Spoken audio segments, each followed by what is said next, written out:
वो खुद नेशनल है, यूरोपियन नेशनल है, अपनी बीवी को बुलवाना चाहता है। यहाँ कोई पाकिस्तान में कोई हमारा बच्चा बैठा हुआ किसी ने यूरोपियन नेशनल लड़की के साथ शादी की है। पाकिस्तान में हूँ और शादी की थी जो है ना पोलिश गर्ल से। सही है।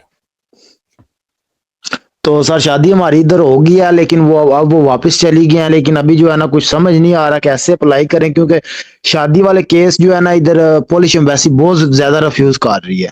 तो सर ये कौन सा मसला है? अगर पोलैंड एम्बेसी जो है वो रिफ्यूज कर रही है तो आप अपनी बीवी को बोले वो नीदरलैंड में चली जाए, हॉलैंड में चली जाए, वहां पे जाके अप्लाई कर ले। अपनी बीवी को बोले लिथुआनिया चली जाए, वहां से जाके अप्लाई कर ले, वहां पे जाके काम करे। पोलैंड से लिथुआनिया कितनी दूर है? 10 दिन जो है वो 1 घंटे में बंदा जो है वो फ्लाइट के ऊपर जो है वो लिथुआनिया चले जाता है। अपनी बीवी को बोले जर्मनी में आ जाए, यहाँ पे आके काम करे।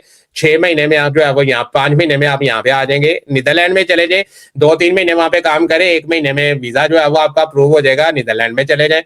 आपके पास जो है वो टाइम ही टाइम है, जब मर्जी जो है वो आप अपनी बीवी को बोले आपके लिए अगर वो मूव हो सकती है किसी और कंट्री में, तो अंडर यूरोपियन ट्रीटी लॉ जो फ्री मूवमेंट लॉ है, आपका वीजा जो है वो फ्री ऑफ कास्ट लगेगा और 15 से 20 दिन के अंदर अंदर लगेगा। और यहाँ पे आते ही आपको 5 साल का कार्ड भी मिल जाएगा। यूरोपियन नेशनल जिनकी बीवियां हैं उनके लिए यूरोप आना कोई मुश्किल काम नहीं है। अगर कोई भी बंदा ये वीडियो देख रहा है और उसका वो खुद नेशनल है, यूरोपियन नेशनल है, अपनी बीवी को बुलवाना चाहता है, यहाँ कोई पाकिस्तान में कोई हमारा बच्चा बैठा हुआ किसी ने यूरोपियन नेशनल लड़की के साथ शादी की है, जिस मुल्क में वो लड़की, जिस मुल्क के वो नेशनल है या जिस मुल्क का पासपोर्ट आपके पास है, वो मुल्क छोड़ के किसी और मुल्क में चले जाए। जैसे मैंने बताया है, नॉर्वे का आजकल वीजा जो है वो बड़ी जल्दी लग रहा है, यूरोपियन नेशनल का।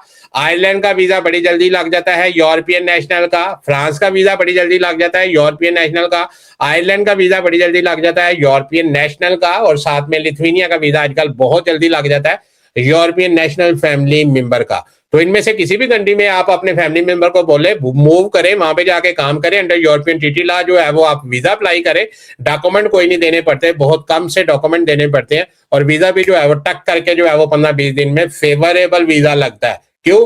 कि आपकी बीवी जो है वो अंडर फ्री मूवमेंट राइट जो है वो वीजा अप्लाई कर रही होती है। और फ्री मूवमेंट ये कहती है कि आपकी बीवी आपके साथ अगर किस यूरोपियन बॉर्डर के ऊपर भी आ जाती है बगैर वीजे के, यूरोपियन नेशनल का फैमिली मेंबर अगर किसी बॉर्डर के ऊपर भी आ जाता है, फर्ज करें आप जो है वो तुर्की में आ जाते हैं और तुर्की से यूनान एंटर करने के लिए बॉर्डर के ऊपर चले जाते हैं, और आपकी बीवी और आपके पास मैरिज सर्टिफिकेट आपके पास है, तो वो इमिग्रेशन ऑफिसर आपको ग्रीस में एंटर होने से अपनी बीवी के साथ नहीं रोक सकता। ये फ्री मूवमेंट कहता है, मैं नहीं कहता। और ये प्रैक्टिसेबल चीजें हैं जो प्रैक्टिस हुई भी हैं, हमने बहुत दफा जो है वो प्रैक्टिस की भी है। तो आप अपनी बीवी को इस चीज के ऊपर कायल करें, इंशाल्लाह ताला आप भी अपनी बीवी के साथ यूरोप में जिंदगी गुजार सकते हैं।